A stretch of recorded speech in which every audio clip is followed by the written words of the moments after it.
The Port of Los Angeles is the busiest in the Western Hemisphere, but now it's preparing for a dramatic slowdown, according to Executive Director Gene Soroka. What do you anticipate happening over the next couple of weeks?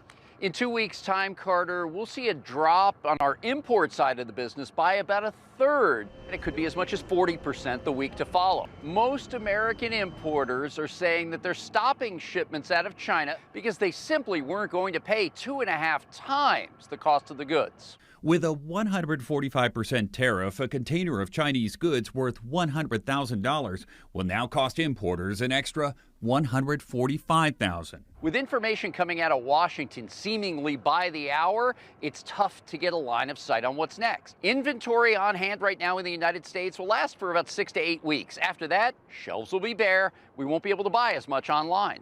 All of these games come from China. At the Game Chest, owner Mariam Alhamami has been stockpiling toys and games that arrived before the tariffs. So I'm buying what I think I'll sell between now and September. You sound like a hoarder. I feel like a hoarder. If you've seen my stores, you would see the hoarding in the back rooms. 80% of her merchandise comes from China, and board games are her biggest sellers. Seems like you should be able to make a board game in the U.S. It's true, it does look easy, but it's filled with lots and lots of different parts and pieces. And there's just not enough manufacturing here to be able to do that successfully.